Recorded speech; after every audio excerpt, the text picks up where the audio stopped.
नमस्कार, मैं हूं जानिश मसीह और आपका स्वागत है पब्लिकेशन न्यूज में।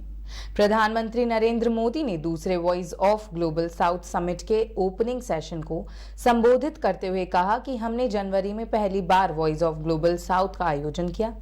भारत के अलग अलग राज्यों में 200 से ज्यादा G20 बैठकें हुई। हमने ग्लोबल साउथ की प्राथमिकताओं को श्रेष्ठता दी।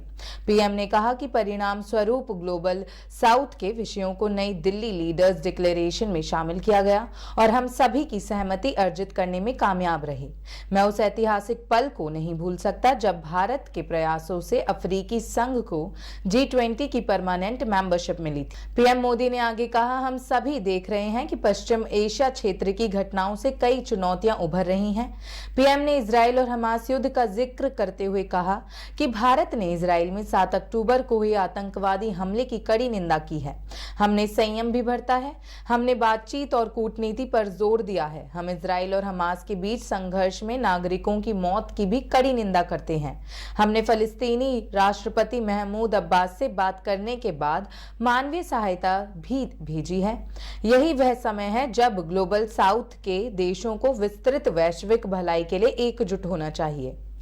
पीएम मोदी ने कहा कि भारत का मानना है कि नई तकनीक से ग्लोबल नॉर्थ और ग्लोबल साउथ के बीच असमानता नहीं बढ़नी चाहिए। आर्टिफिशियल इंटेलिजेंस के दौर में यह जरूरी है कि टेक्नोलॉजी का इस्तेमाल जिम्मेदारी से किया जाए।